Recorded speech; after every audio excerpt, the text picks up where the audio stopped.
পথের মাঝে বেড়ে উঠি, পথই আমার ঘর।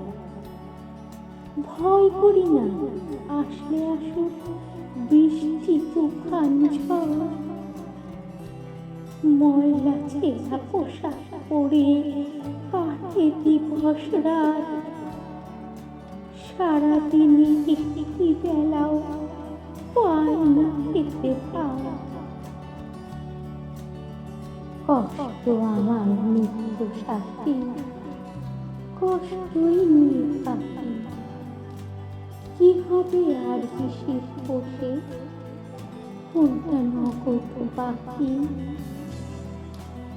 আপন স্বজন নেই যে আমার, আমি শুধুই একা। ভাগ্য এমন নির্মম তাই হয়তো ছিল লেখা